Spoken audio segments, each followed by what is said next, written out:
Hello अस्सलाम वालेकुम। आज हम बात करेंगे कनाडा के स्टूडेंट वीज़े पे। बहुत थोड़ी 8 माह की स्टडी के बाद आप पीआर कैसे ले सकते हो। उससे पहले सबसे रिक्वेस्ट है कि चैनल को सब्सक्राइब कर दो ताकि आने वाली वीडियो आप देख सको और समझ सको। अभी हम शुरू करते हैं जी। कनाडा में कौन सी ऐसी स्टडी है जो 8 माह 9 माह 7 माह की लेके आप फिर पीआर के लिए अप्लाई कर सकते हो, जिसके लिए आइट्स की भी कोई ज़रूरत नहीं है, बहुत ज़्यादा पैसों की भी कोई ज़रूरत नहीं है और इजीली वीज़ा लग जाता है। वीज़ा रेशो भी 95 प्लस है और आप इजीली वहाँ सेटल हो सकते हो। और अगर आपके पास तालीम भी थोड़ी है, उनके लिए जिनके पास तालीम अच्छी है, एक्सपीरियंस अच्छा है, फ़ंड अच्छा है, उनके लिए तो किसी जिस मर्ज़ी कंट्री में चले जाएं, कोई डिफ़िकल्टी नहीं होती। मसला सिर्फ उन लोगों को होता है जिनकी थोड़ी स्टडी है, घर के हालात भी टाइट है, मीन्स फिनेंशियल तौर पे भी थोड़े से ऐसे हैं और बाहर जाना भी हर बंदे की होती है कि बाहर जा।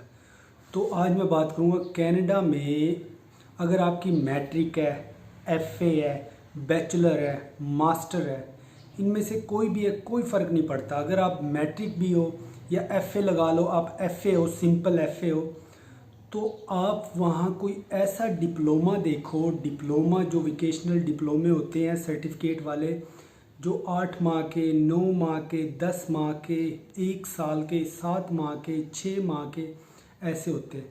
बट मैं आपको यही कहूँगा ऐसा डिप्लोमा जो कम से कम 8 माह तक का हो। वो इसलिए मैं आगे वीडियो में बताऊँगा मैं ये क्यों बोल रहा हूँ आपको। अगर 8 माह का डिप्लोमा आप एफए की बेस पे, सिंपल डिप्लोमे जो भी सर्टिफिकेट वाले होते हैं उनके लिए कोई आइट्स की ज़रूरत नहीं होती, कोई बैंक की ज़्यादा कोई फंडिंग, कोई बैंक स्टेटमेंट कोई बहुत बड़ी ज़रूरत नहीं होती और आपको काम हफ्ते के 20 आवर्स काम के भी मिलते हैं उसमें। अगर आप बैचलर हो तो बैचलर के हिसाब से कोई अपना ऐसा डिप्लोमा देखो जो 8 9 10 माह का है। आप मास्टर हो तो आपकी स्टडी के लिहाज से आप मास्टर का कोई ऐसा डिप्लोमा देखो जो 8 9 माह का है।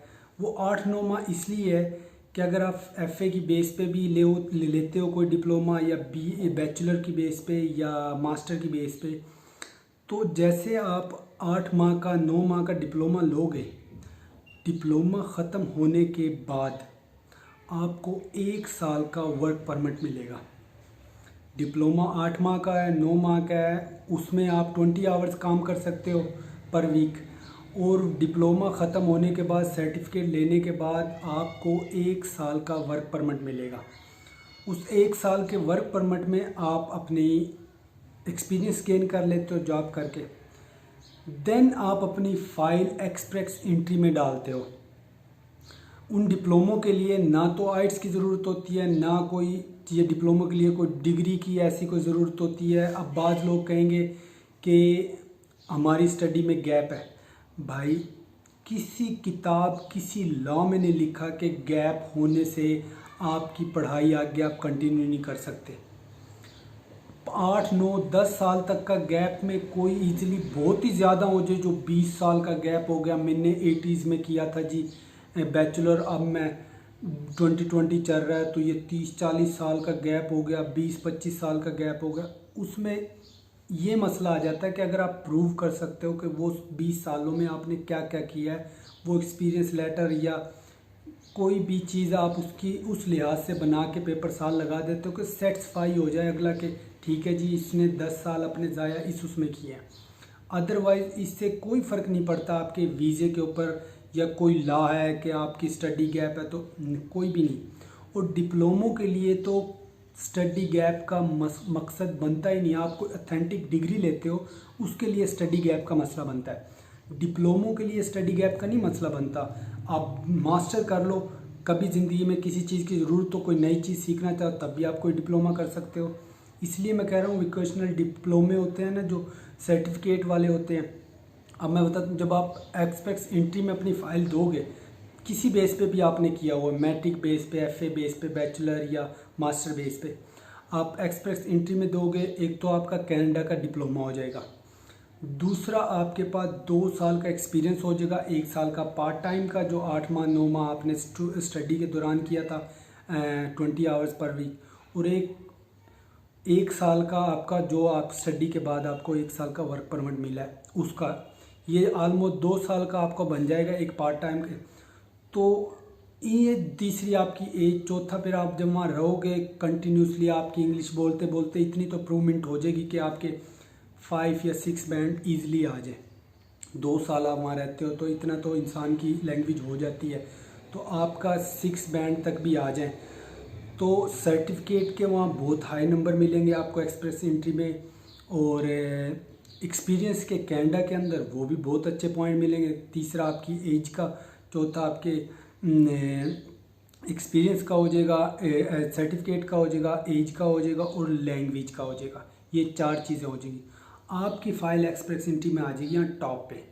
जो टॉप पे आ जाएगी, चाहे वो ड्रा 2 दिन बाद हो, चाहे 10 दिन बाद हो, चाहे 15 दिन बाद हो, चाहे 1 महीने बाद हो, चाहे 2 महीने बाद, जिस दिन वो ड्रा निकलेगा एक्सप्रेस एंट्री का, आपकी नंबर आ जाएगा आपका।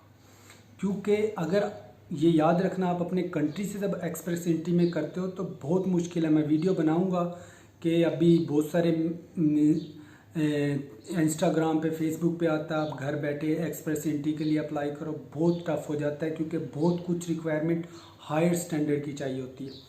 जब आप कनाडा के अंदर ही होते हो, बेशक आप एफए की बेस पे हो, तो आपकी फ़ाइल एज़ कम्पेयर टू जो कंट्री से बाहर है उसकी निस्बत टॉप की होती है और वो प्योरिटी देते हैं कि आपको पहले मिले। और ये बेस्ट वे है 8 माह की स्टडी में। उसके बाद आप उस 8 माह में भी काम करोगे, 1 साल बाद भी आपको वर्क परमिट 1 साल का मिलेगा, उसमें भी आप अर्निंग भी कर सकते हो अच्छी। 8 माह 9 माह की स्टडी का डिप्लोमा भी आपके पास कनाडा का हो जाएगा और एक्सप्रेस एंट्री में फ़ाइल दे के आपका पीआर भी हो जाएगी। क्विक प्रोसेस आज की डेट का यही है। अगर आपको कोई कहता है कि ऐसा आप एक्सप्रेस एंट्री में बहुत टफ़ है, वो बहुत टफ़ है, बहुत टफ़ है, मैं आपको इसलिए कह रहा हूँ किसी की बात में ना आना। और ये बेस्ट वे है और स्टडी गैप की कोई टेंशन नहीं होती और वोकेशनल डिप्लोमा में आइट्स की कोई ज़रूरत नहीं। आइट्स आपको बाद में एक्सप्रेस एंट्री के लिए करने के लिए ज़रूरत पड़ेगी। 2 साल जब वहाँ काम कर लोगे तो इतनी तो नॉर्मली आपको बोलनी चालनी आ ही जाती है कि आप 5-6 बैंड ले लेते हो ईजिली। होप के वीडियो आपको अच्छी लगी तो फिर मैं रिक्वेस्ट करता हूँ कि चैनल को सब्सक्राइब कर दो ताकि आने वाली वीडियो आप देख सको। दुआओं में याद रखना। अल्लाह हाफिज़।